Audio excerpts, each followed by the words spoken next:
Hello, Mr. Lakani. For my ISU, I will be talking about should you really trust your horoscope? Zodiac signs. My intention with this topic was to test and see how closely someone will follow their horoscope without knowing, testing truly how accurate horoscopes actually are. Just because I thought it would be cool when I heard someone in the class talking about their horoscope. For Plan A, I will create a survey that is easy to fill out and give you the data needed to effectively prove or disprove horoscopes with minimum bias and error. Secondly, I will distribute my survey to the students of my school using our selected sample technique, and I will try to get at least 100 surveys completed. Thirdly, I will organize the data collected from the survey into charts of analyzing. Fourth, I will examine the data and look for trends within graphs and other devices. Fifth, I will draw a conclusion from the data and state whether the thesis is proven or disproven. Sixth, and lastly, I will analyze and state errors and bias that could have occurred within the process of survey. In regards of interpretation of data, gender, year of birth, month of birth. So I will find out the gender of the person filling out the survey is very important, and there are a few differences between the characteristics of male and that of female. In order to make sure this is accurately followed, I ask for the filler of the survey's gender.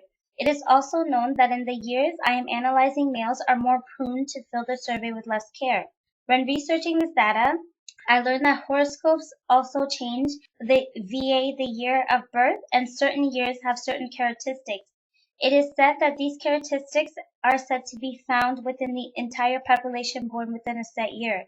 Each month has an affiliated symbol that is used to tell the horoscope of the person born within the month that represents its set symbol. The symbol tells me the traits that someone is born in said month should have. This is the main factor I am using to tell if horoscopes are accurate or not. In regards to traits, there's likes to criticize, always looking at people's flaws and weaknesses, loves children, shows anger easily, revengeful, shy, and reserved, not easily angered, has lots of ideas, loves to joke, loves to socialize, patriotic, most control oneself when criticizing, selfish, does not care what others think, a daydreamer, hardly becomes angry unless provoked, a concern about people's feelings, judge people through observations, not revengeful, easily jealous, thirsty for praise, sensitive but petty, understanding, tends to bottle up feelings, systematic, left brain, often not feeling well, tends to delay decisions, thinks far with visions,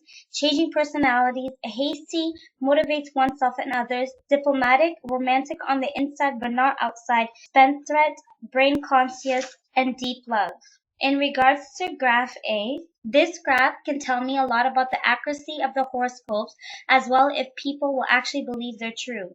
The blue line on average is probably the most selected and is often the tallest most months. This is good to know, which is suggesting to me that for most people, a horoscope only applies to them about 33%. The green and red lines are very close as people who say they had two-third or three-third of traits applied to them were smaller in number for most months than blue. The purple line is very useful and as I can see is probably the largest line, and due to this can determine that people only possess a lot of characteristics not from their month, especially of the month of August. Graph B. When looking at this graph and relating it to graph A, it is easy to see that the months which have more females are the months that have a greater number of selections in the two-third and three-third categories. This gives me the ability to assume that females have a greater chance of following horoscopes than males. This is interesting because females also, as a stereotype, look more closely into horoscopes and such things as it tends to interest them more than males. As in regards to graph C, this graph tells me a lot about the people who I am surveying in regards to what their yearly horoscope tells them what it should be like. It shows me what stereotype they might possess when it in turn tells me not to look at certain patterns as disturbing factors but instead as coincidental. For instance, the majority of the population survey are teens, which tells me that they would like to joke and be very social. This is also found in graph D, that these were the most of them picked these characteristics. The yearly horoscope tells me that the year of 1982 was the year of the horse, which means they were will be noble, understanding, and playful. The year of 1999, however, is the year of the rat, which means revengeful, shy, and reserved, as well as loves to joke. This is interesting, as loves to joke is also one of the most picked characteristics and also is known stereotype for teens. Graph D, in application, I found that the most selected traits from the month of August is motivates oneself and others. This is understanding, and this is not one of the traits that are said to be contained in someone that is born in the month of August according to horoscopes.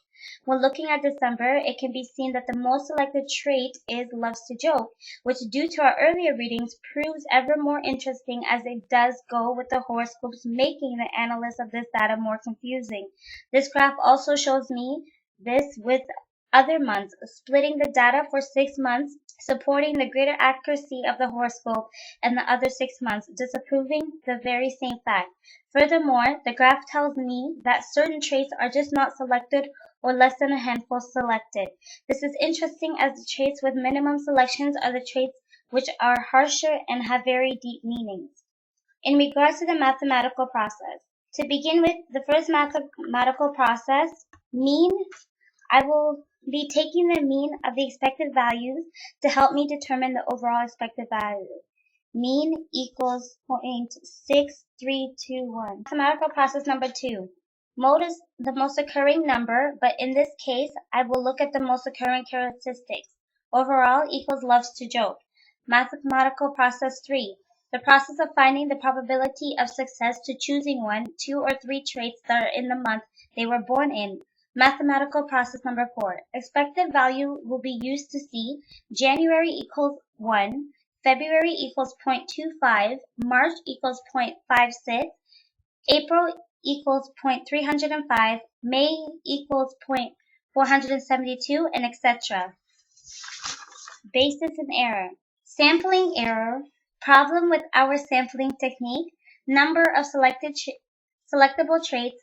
Sample bias, personal bias. So due to the sampling technique used, it was challenging to get our surveys routed throughout the population and getting a decent amount of surveys for each month. This became most apparent for the month of February as I only had 2 completed surveys that I could use from that month. I was able to get 130 surveys completed, but just 110 of them were usable. As the others, it became obvious that some surveys were not filled out properly.